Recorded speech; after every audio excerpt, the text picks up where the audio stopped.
Budget ng OBP, aprobado na sa Senado. Sa loob lang ng ilang minuto. Dito mo makikita na may pagtitiwala ang ilang mga senador sa OBP. At ang iba ay nagpapahayag sa kanilang suporta.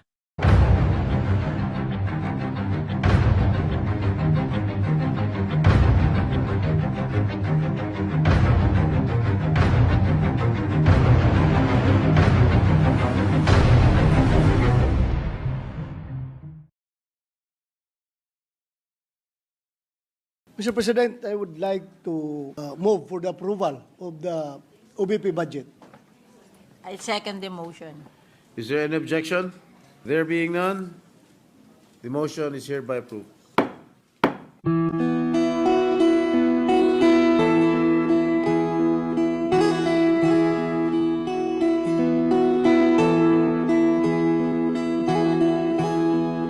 Ikaw ang pangulo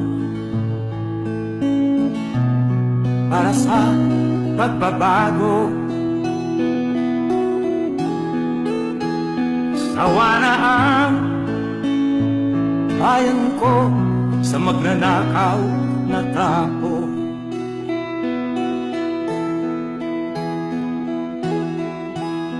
Madilim na kahapon,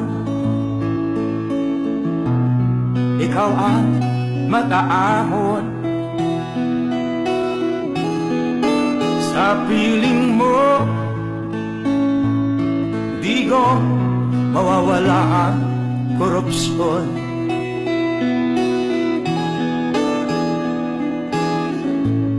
Tayo na, Pilipinas, tayo na magbago.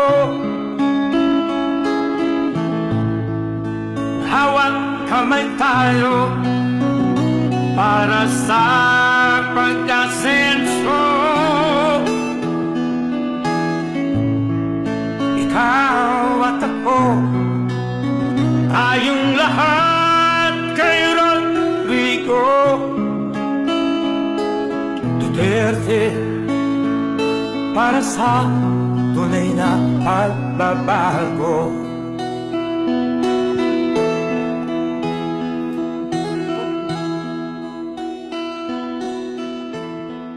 Session is resumed. Majority Leader. I move that we consider the budget of the Office of the Vice President and recognize the sponsor, Senator Grace Poe, for her opening statement, and to likewise deliver a belated manifestation concerning the budget of the Office of the President, and later to interpellate Senator Bongo. I so move, Mr. President. Senator Grace Poe is hereby recognized. Thank you, Mr. President. I would just like to insert into the records the budget for the Office of the President earlier, and also our message of welcome to the delegates that were here earlier. And now I would like to welcome also the Office of the Vice President, headed by the Vice President herself, Honorable Vice President Sara Duterte. It is my duty to present the body's consideration the budget of the Office of the Vice President. With that, I'm ready to begin with any manifestation or questions. Thank you. Mr. President, Senator Ronald De La Rosa is seeking the floor. I move that he be recognized. Senator De La Rosa is recognized. Thank you, Mr. President, Majority Leader. Mr. President, before I would make a motion, I would like to make this manifestation that in the proper time, in the period of interpellation, if it is okay with the good sponsor, that I'm going to introduce some amendments to the OBP budget, if it's okay with the good sponsor. Yes, the proposal is welcome. Then it will depend on the body for the approval. Thank you, Mr. President, good sponsor. With that, I hereby move for the approval of the OBP budget. Before that, I think Senator Bongo Meron kami. wants to take the floor. I would like to take back my motion, Mr. President. Withdraw. Withdraw. I would like to withdraw my motion. Senator to give Bongo. way for the manifestation of Senator Bongo.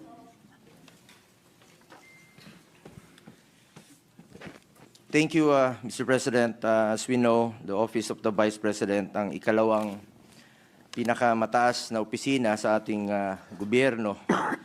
Ang sinumang nakaupo dito ay inihalal ng taong bayan at may responsibilidad na maghatid ng serbisyo lalo na po sa mga nangangailangan. Sa totoo lang po, inihalal po ang Vice Presidente hindi lamang para umupo sa pwesto at maging spare tire. Kung gusto naman pong magtrabaho, ay bigyan po natin siya ng pagkakataong magtrabaho. Inihalal po siya na maglingkod at tumugon sa mga pangangailangan ng ating mga kababayan.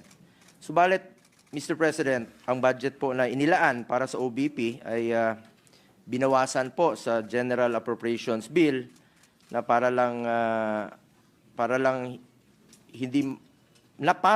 bang hindi mahalaga ang kanilang mandato.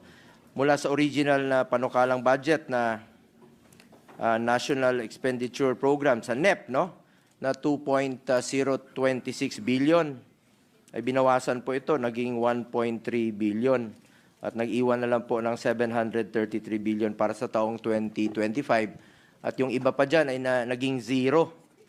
Mr. President, nakapagsagawa ng ating mga mahalagang programa po ang OBP na may direktang benepisyo naman po sa ating mga kababayan tuwing may bagyo, nasasalanta, tumutugon naman po ang Office of the Vice President.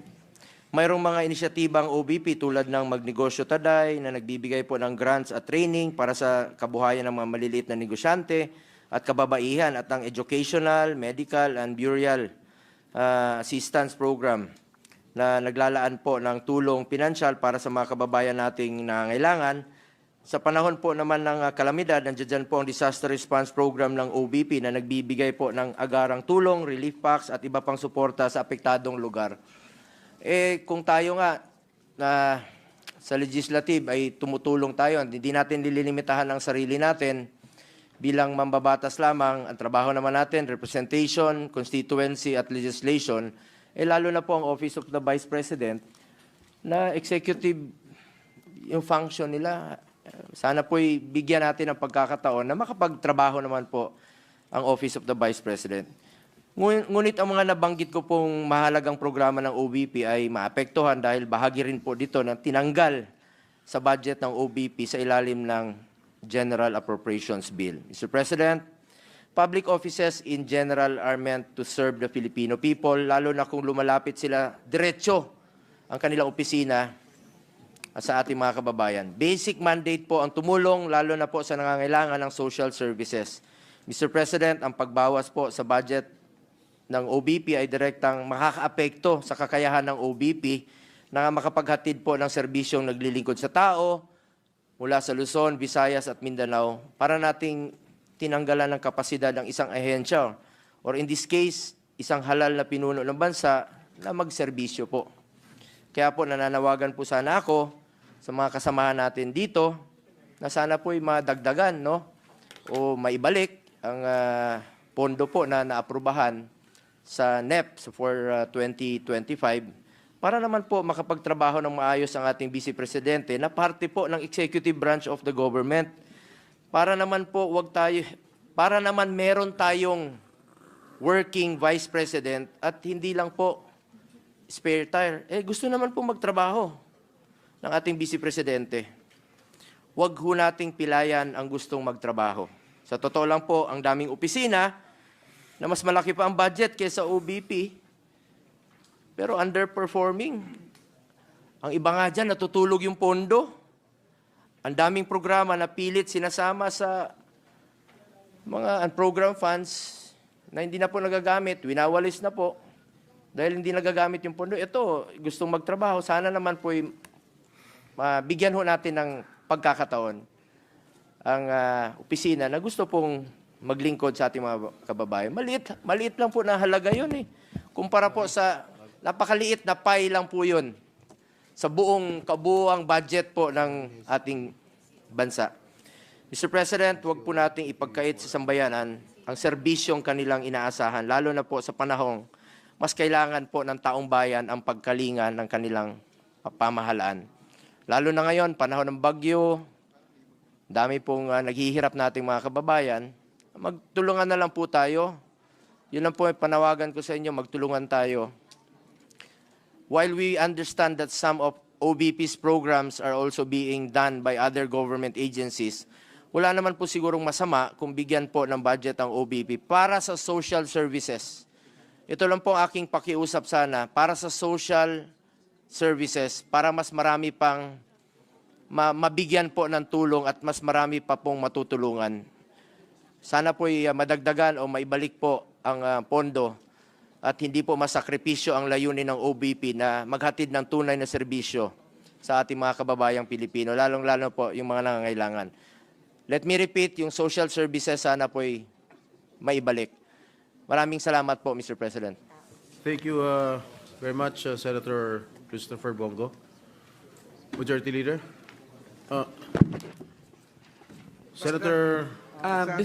Before we recognize Senator Bato, I would like to convey also that the manifestations of Senator Bongo is noted, and at the proper time, Senator Bongo is free to introduce the amendments he would like to include for the Office of the Vice President's budget. Thank you. Yes, what is the pleasure of Senator De La Rosa? Mr. President, I would like to move for the approval of the OBP budget. I second the motion. Is there any objection? There being none, the motion is hereby approved. President, I seek a 1-minute suspension. Session is suspended for a minute.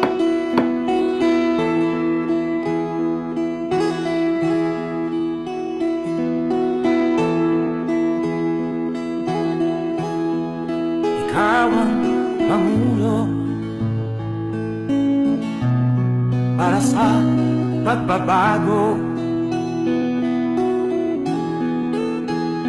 Sawa na ang bayan ko sa magnanakaw na tao.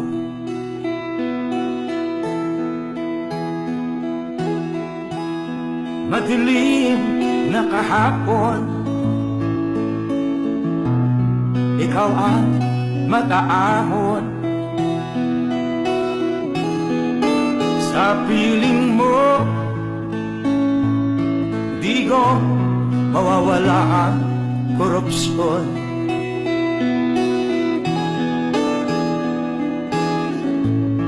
Tayo na Pilipinas, tayo na magbago. Hawak kamay tayo para sa pagkasenso. Ikaw at ako, tayong lahat kay Rodrigo Duterte, para sa tunay na pagbabago.